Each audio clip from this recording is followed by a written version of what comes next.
लाने की हर मुमकिन कोशिश की जाएगी। खुद विदेश मंत्री सुषमा स्वराज ने इराक के मुद्दे पर एक बैठक बुलाई, जिसमें वहां के हालात पर चर्चा की गई। उधर इराक में हालात बेकाबू होते जा रहे हैं। आतंकियों के कदम राजधानी बगदाद की तरफ बढ़ रहे हैं। इराक की सरकार ने आतंकियों को रोकने के लिए अमेरिका से मदद मांगी है। कल विदेश मंत्रालय ने स्वीकार किया था कि 40 नौजवान वहां पर अगवा कर लिए गए हैं, जो एक कंस्ट्रक्शन कंपनी के लिए काम करते हैं। लाइव इंडिया ने यह जानकारी दी थी कि नजफ में 230 भारतीय फंसे हुए हैं, जिसके बाद 100 लोगों को शुक्रवार तक वापस लाने का भरोसा दिलाया है। विदेश मंत्रालय ने राज्य सरकार के लिए यह बड़ी चुनौती है, केंद्र की सरकार के लिए बहुत बड़ी चुनौती है ये। पंजाब सरकार ने इस मामले में पहल की है। केंद्र सरकार से गुजारिश की है कि जो लोग वहां फंसे हुए हैं उन्हें वापस लाने के लिए मुकम्मल कदम उठाए जाएं। परिवार गमगीन है। इराक में हालात दिनों दिन बिगड़ते चले जा रहे हैं।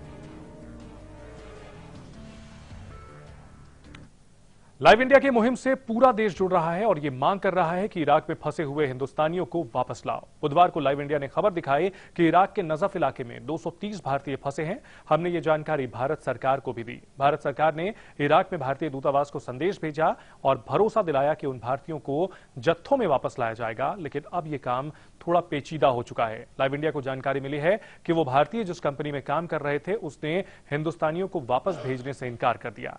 लाइव इंडिया ने विदेश मंत्रालय को यह जानकारी भी दी है और विदेश मंत्रालय इस चुनौती के लिए नया रास्ता तलाश रहा है।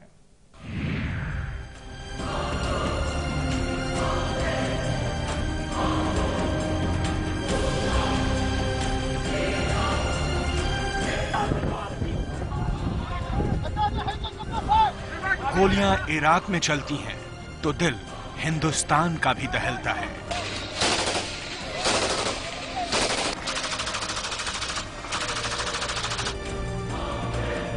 धमाके वहां होते हैं तो जख्म हिंदुस्तान को महसूस होते हैं।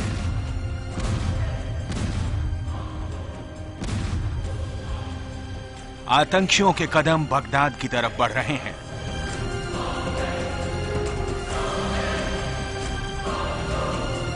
तो देश के सैकड़ों परिवारों की दिल्ली सरकार से उम्मीद बढ़ती जा रही है।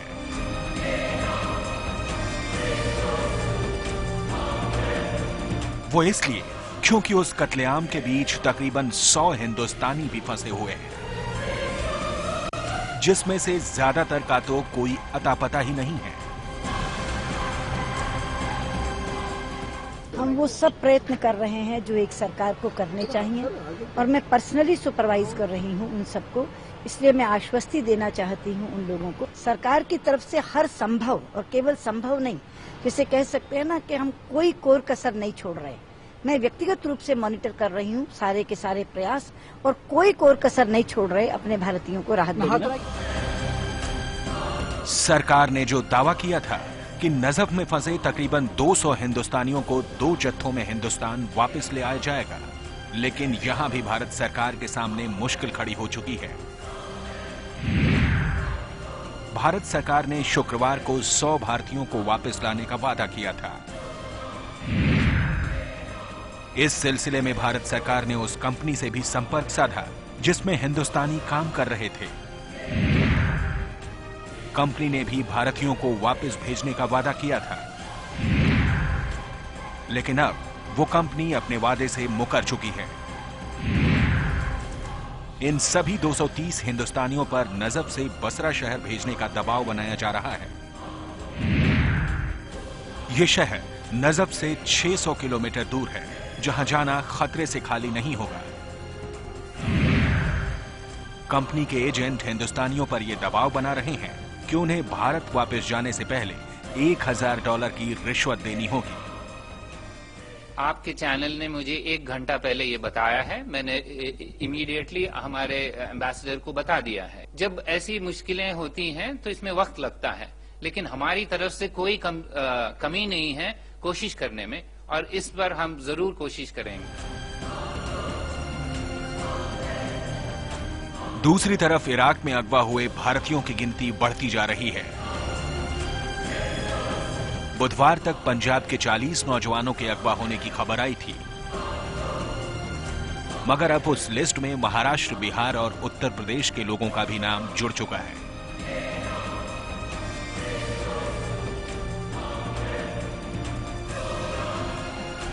वो भारतीय कहां हैं, किस हाल में हैं, इस पर अलग अलग बातें सामने आ रही हैं।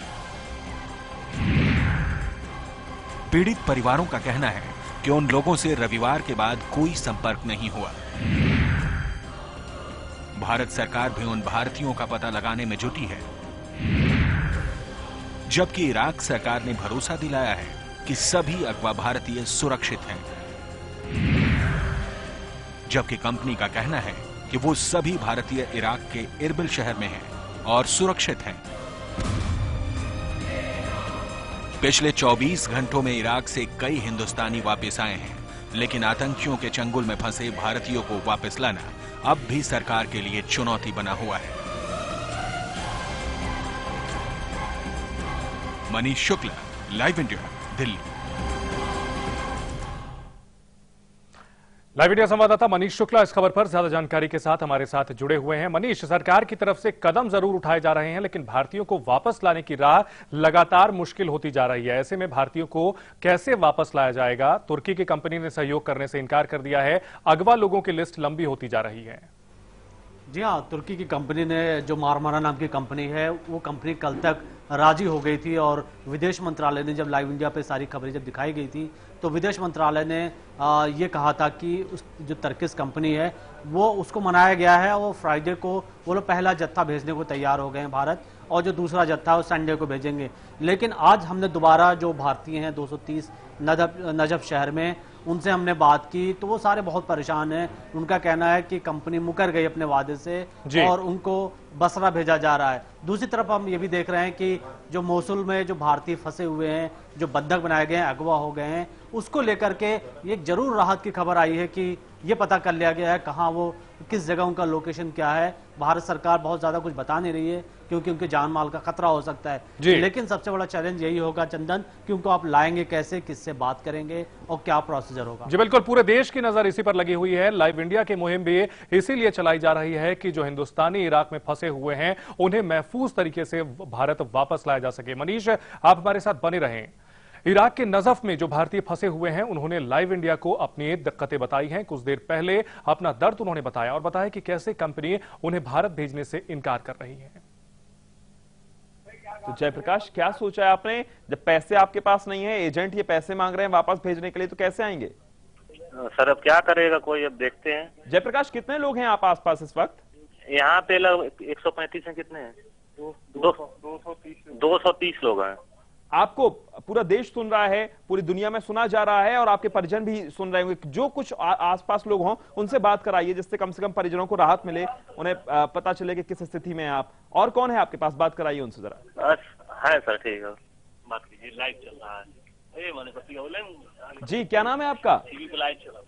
हेलो जी, आपका नाम क्या है, कहाँ के रहने वाले हैं आप? जी सर, मेरा नाम राजू चौरसिया है, हम गोरखपुर के रहने वाले हैं। कहाँ फंसे हुए हैं इराक में आप? यस सर, हम इस समय करबला में हैं। राजू, सुना है आपकी नौकरी भी चली गई है, आप लोगों को कंपनी ने निकाल भी दिया है, पैसे अपने पास नहीं हैं, एजेंट पैसे मांग रहे हैं, तो फिर क्या सोचा है, कैसे आएंगे?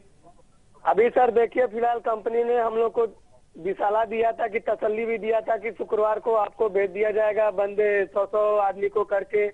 आज क्या बोल रही है कि आपको जो सेल्समैन किया था जो एजेंट्स ने, उनके पास भेजेंगे बसरा में। बताइए, यहाँ से बसरा 800 किलोमीटर दूर है और 800 किलोमीटर जाने में बताइए रास्ते में कुछ हो जाए तो उसकी जिम्मेदारी कौन लेगा? और वहाँ जाने पर वहाँ खाना भी अच्छा से नहीं मिलता है, रहने को भी अच्छा नहीं है, पानी भी नहीं है सर। कंपनी अभी सुबह में इंफॉर्मेशन दिया है कि यहाँ से 3 बसें आएंगी और इस बस में बैठ के आप लोगों को जाना है। यहाँ से 800 किलोमीटर दूर है बसरा। तो बसरा तक जाने का कोई इंतजाम नहीं है? कोई बस का रास्ता है, बस मंगा रही है कंपनी बस मंगा रही है। और वहाँ के हालात कैसे हैं? वहाँ जाना सुरक्षित होगा? आपको वहाँ के हालात कैसे लग रहे हैं? जाना तो सुरक्षित है, सुरक्षित भी नहीं है, क्योंकि रास्ते में क्या पता कौन है। यहाँ के जो भी जितने भी रास्ते हैं कोई भी सुरक्षित नहीं है। रास्ते हर एक रास्ते पे खतरा है, पूरे रास्ते में खतरा है। और हम सब लोग यही दुआ कर रहे हैं आप जल्दी अपने वतन वापस लौटें। मनीष हमारे साथ बने हुए हैं। मनीष, जो लोग वहां फंसे हुए हैं उनकी मुश्किलें बढ़ती जा रही हैं और उन्हें अब कंपनी की तरफ से बसरा भेजने की बात की जा रही है, जो कि अब एक ऐसे में शुक्रवार तक जो 100 लोगों को लाने की बात थी, निश्चित ही यह मुमकिन नहीं हो पाएगा। ऐसे में सरकार के ऊपर आरोप लग रहे हैं कि कदम तेजी से नहीं उठाए जा रहे हैं, काफी ढीले ढाली रवैया अपना रही है सरकार। देखिए चंदन, आज भी विदेश मंत्रालय ने साफ किया है कि जो भी भारतीय इराक में है, अगर वो वापस आना चाहता है उसको वापस लाने के सारे इंतजाम किए जाएंगे, चाहे कंपनी से बात होगी या उनके जो भी अपने तरीके होंगे। लेकिन यहाँ पर अगर आप देखें तो उस कंपनी ने मना कर दिया है वापस भेजने से, और जो वहाँ एजेंट है वो एजेंट उनको दूसरे शहर भेज रहे हैं जो 600 किलोमीटर दूर हैं, ऊपर से इनसे पैसे मांगे जा रहे हैं। तो ये जो सबसे बड़ी बात है, जिनके पास खाने को पैसे नहीं है, जो 2-2-3 दिन पुराना खाना खा रहे हैं। मनीष, इराक में जो भारतीय दूतावास है उसकी जिम्मेदारी बनती है, वो मुकम्मल क्यों नहीं कर रहा है, ये पुख्ता क्यों नहीं कर रहा है कि वहां से लोगों को इस तरह की दिक्कत ना हो, उन्हें भारत लाया जा सके? देखिए, हमने कल इराक के दूतावास में भी फोन किया था और हम रिलेटिव बन के बात किए थे उनसे। हमने ये शो किया था कि हमारे रिलेटिव इराक में हैं और हेल्पलाइन नंबर बनाया गया सारे भारतीयों की मदद के लिए। आज भी प्रवक्ता ने बात कही कि तुमके पास तमाम कॉल आ रही है, लेकिन वहां पर जो हेल्पलाइन नंबर है वो नंबर ज्यादा वहां उनको मदद। जाहिर सी बात है कि भरोसा जरूर दिया जा रहा है, लेकिन कुछ भी पुख्ता तौर पर कदम अभी नहीं उठाए जा रहे हैं। मनीष, आप हमारे साथ बने रहें, यहाँ रुकेंगे एक छोटे से ब्रेक के लिए, हमारी यह खास पेशकश जारी है।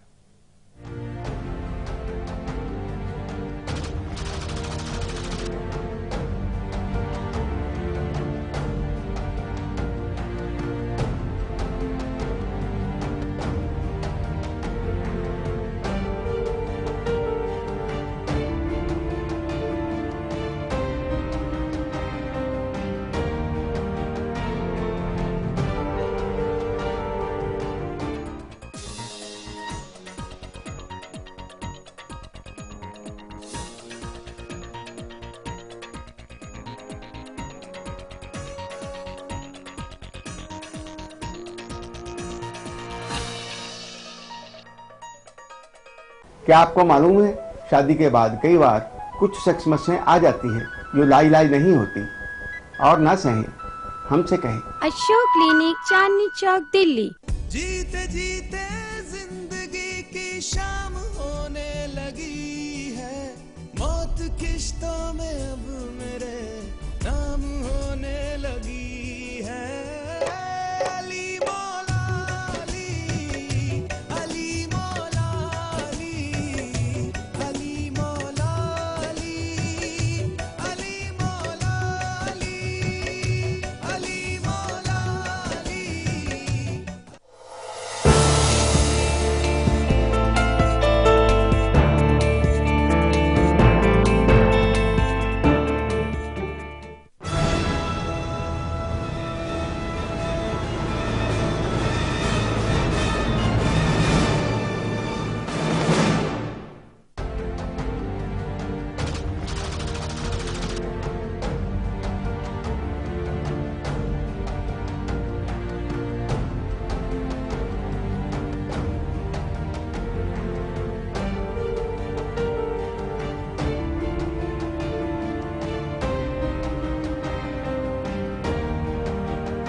ब्रेक के बाद आपका स्वागत है। जरा सोचिए कि उन दिलों पर क्या बीत रही होगी जिनके लाडले इराक में आतंकियों के बीच फंसे हुए हैं। 3 दिन से उनकी कोई खबर नहीं है, लेकिन इराक में कत्लेआम की खबर रोजाना आ रही है। वो पीड़ित परिवार अब सरकार से यही गुहार लगा रहे हैं कि उनके लाडलों को वापस बुला दो।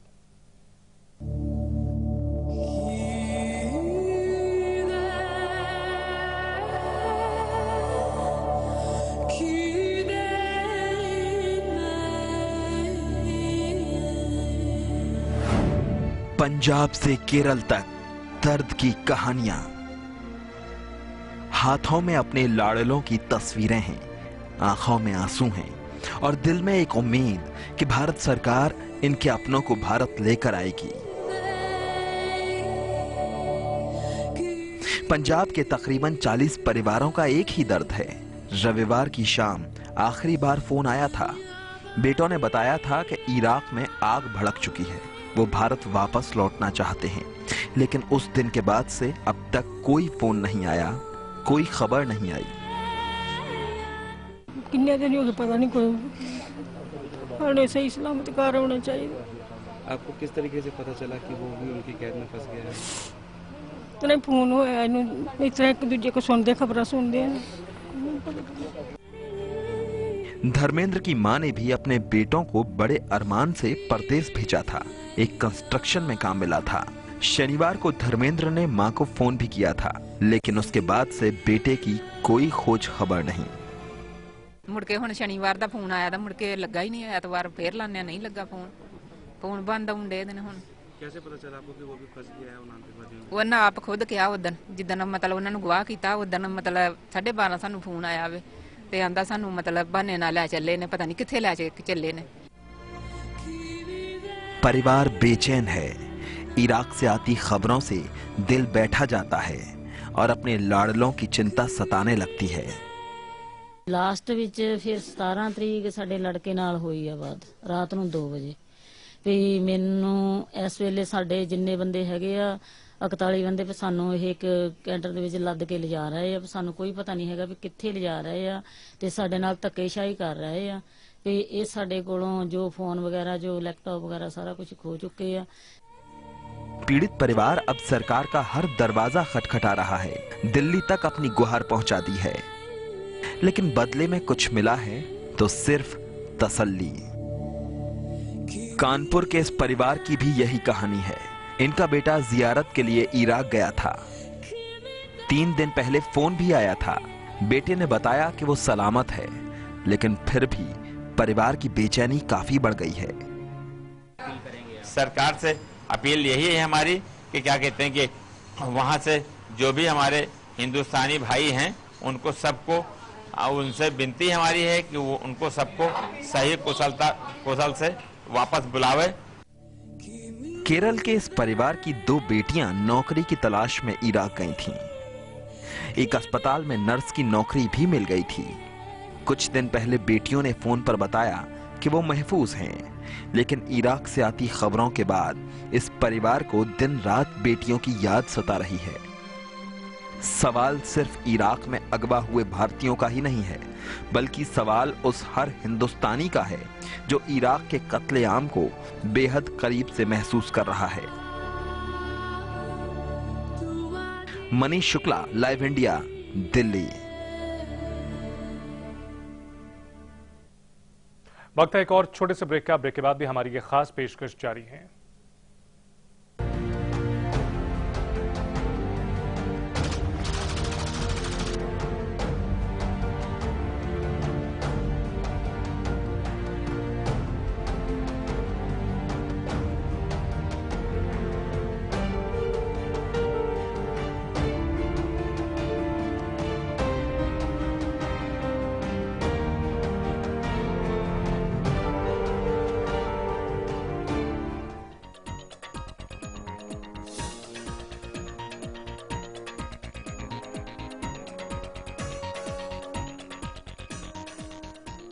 शादी हुई, ससुराल में मायके का एहसास ढूंढ रही थी। वैसे यहां भी प्यार जताने वाला परिवार था, पर मेरा भविष्य सुरक्षित है इस बात से आत्मसम्मान और विश्वास मिला था। समृद्ध जीवन multi state multipurpose cooperative society limited आपका जीवन समृद्ध बनाने के लिए हमेशा आपके साथ। राम राम राम राम राम। एक वो सदी थी जब कृष्ण भगवान गाय माता को अपनी माता मानते थे, और आज इस सदी में 10 लोग से बात करके मामला को रफा दफा कर दो और बिल फाड़ दो उन सालों के नाम का खाने के लिए काट कर। छोड़ दे ये बुरे काम, वरना सुन गाय माता का शराप लगेगा तुझे। टीका और टोपी लगाने से इंसानियत नहीं बदल जाती। बेजुबान जानवरों की हत्या हम बंद करवा कर रहेंगे। साली को ऐसी सजा दो।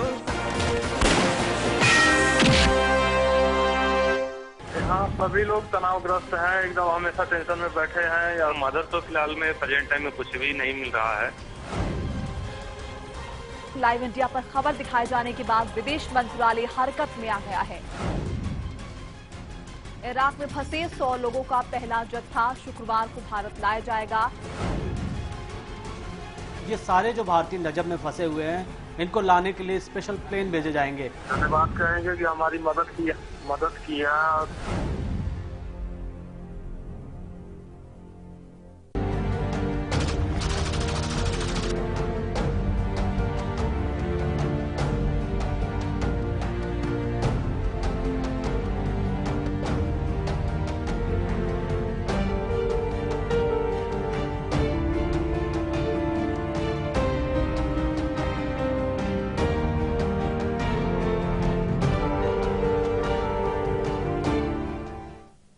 इराक में विद्रोही एक के बाद एक शहरों पर कब्जा करते जा रहे हैं और वहां की जो हिंसा की खबरें भारत आ रही हैं उससे वो परिवार बेहद खौफजदा हैं जिनके अपने वहां फंसे हुए हैं। पंजाब में बड़ी संख्या में लोग इराक में फंसे हुए हैं और पीड़ित परिवारों ने पंजाब सरकार से गुहार लगाई है। उप मुख्यमंत्री सुखबीर सिंह बादल पीड़ित परिवारों के साथ पहुंचे हैं मुलाकात करने के लिए। विदेश मंत्री सुषमा स्वराज से गुहार लगाने के लिए ताकि उनके अपने लोगों की वापसी कराई जा सके, उन्हें महफूज तरीके से भारत वापस लाया जा सके। इराक के हालात क्या हैं, वहां दहशत का मंजर कितना खौफनाक है, ये उनसे बेहतर कौन जान सकता है जिन्होंने वो दहशत खुद महसूस की है।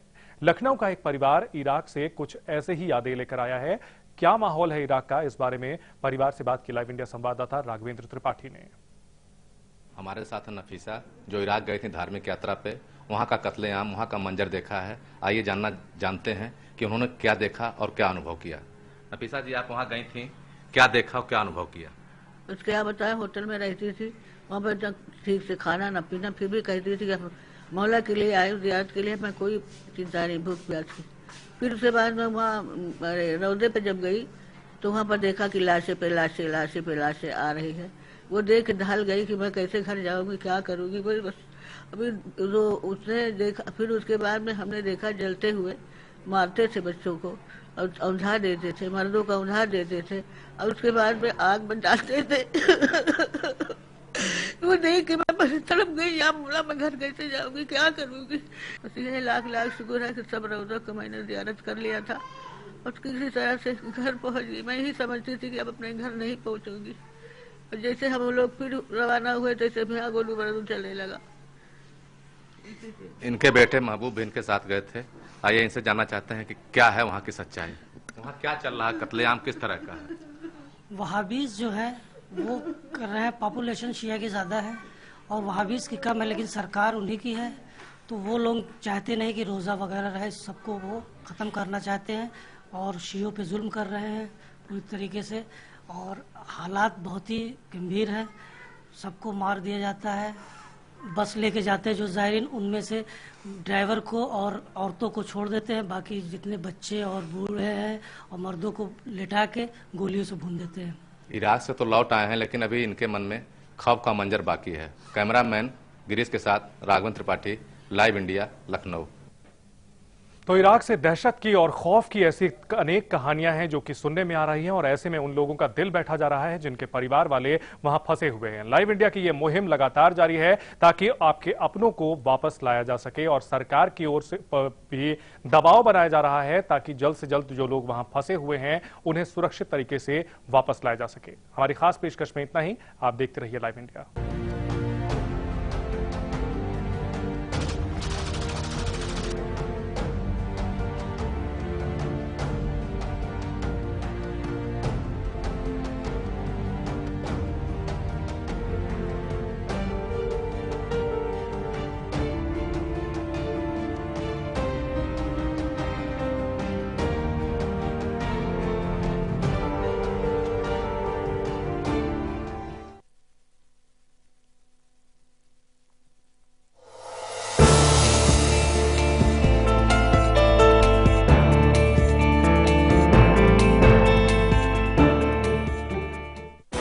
राजनीति के गलियारे की हर खबर, संसद से 7 RCR तक, नजर है प्रधानमंत्री कार्यालय की गहमा गहमी पर।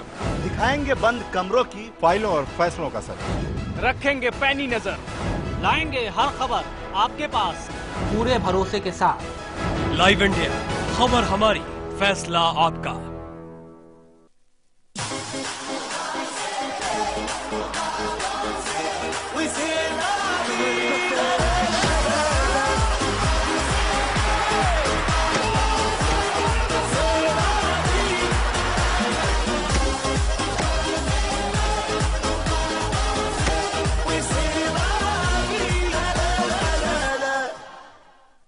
देश के कोने कोने से हर वो खबर जो जुड़ी हो आपसे, मुद्दा राजनीतिक हो या सामाजिक, देखिए दिन भर की हर बड़ी खबर 7 PM इंडिया और 9 PM इंडिया, सिर्फ लाइव इंडिया पर। दिन भर की खबरें देखें सिर्फ लाइव इंडिया पर। और अब खबरें आपके हाथ में, बस एक क्लिक दूर। लॉग ऑन करें www.liveindia.tv पर। हमें सब्सक्राइब करें YouTube पर। दुनिया भर की ब्रेकिंग न्यूज के लिए फॉलो करें ट्विटर पर। अपनी सोच हमारे साथ शेयर करें फेसबुक पर।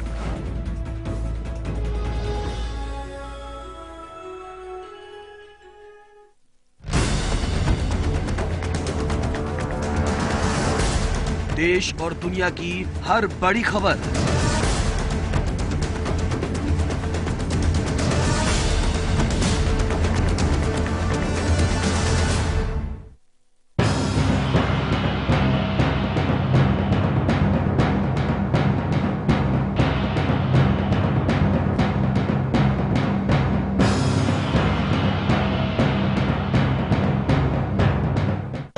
अपने हुए अगवा,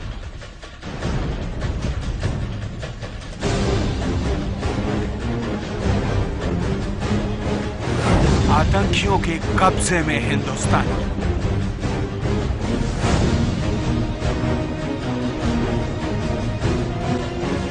लाइव इंडिया की मुहिम। लाइव इंडिया पर खबर दिखाए जाने के बाद विदेश मंत्रालय हरकत में आ गया है। अपनों को बचाना है, भारत वापस लाना है।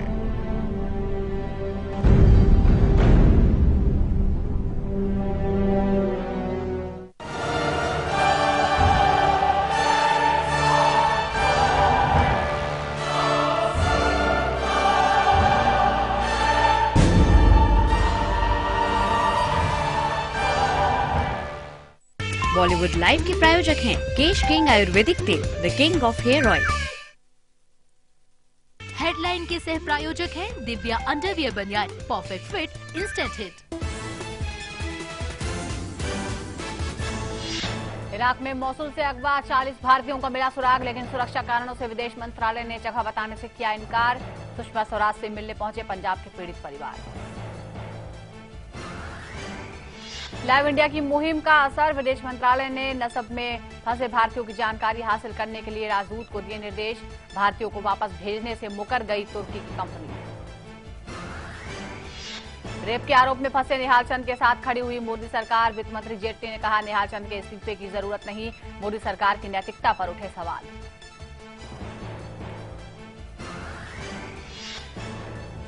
रेलवे में एफडीआई पर जल्द हो सकता है फैसला, रेल मंत्री सदानंद गौड़ा वाणिज्य मंत्री से करेंगे बात। रेल मंत्री ने कहा रेलवे को कुछ क्षेत्रों में पैसों की सख्त जरूरत।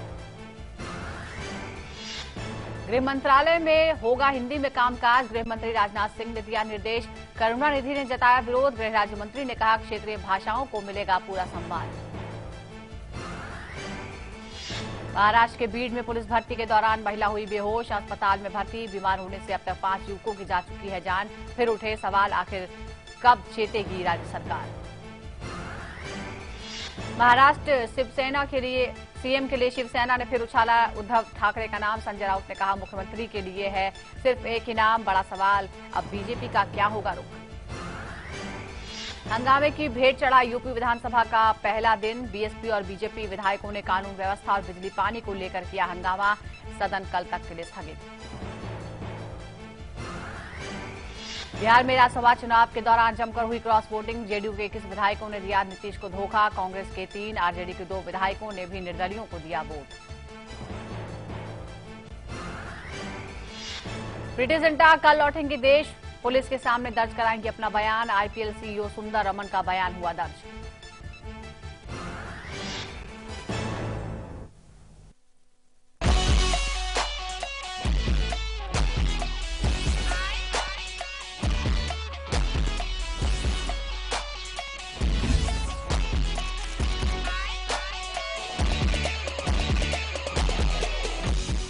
हेलो फ्रेंड्स, आप देख रहे हैं बॉलीवुड लाइव और मैं हूं आपके साथ शिखा धारीवाल। और आज बॉलीवुड लाइव की शुरुआत करेंगे बॉलीवुड की हॉट बाला बिपाशा बासु के साथ। पिछले 1 महीने से अपनी फिल्म हम शक्ल्स का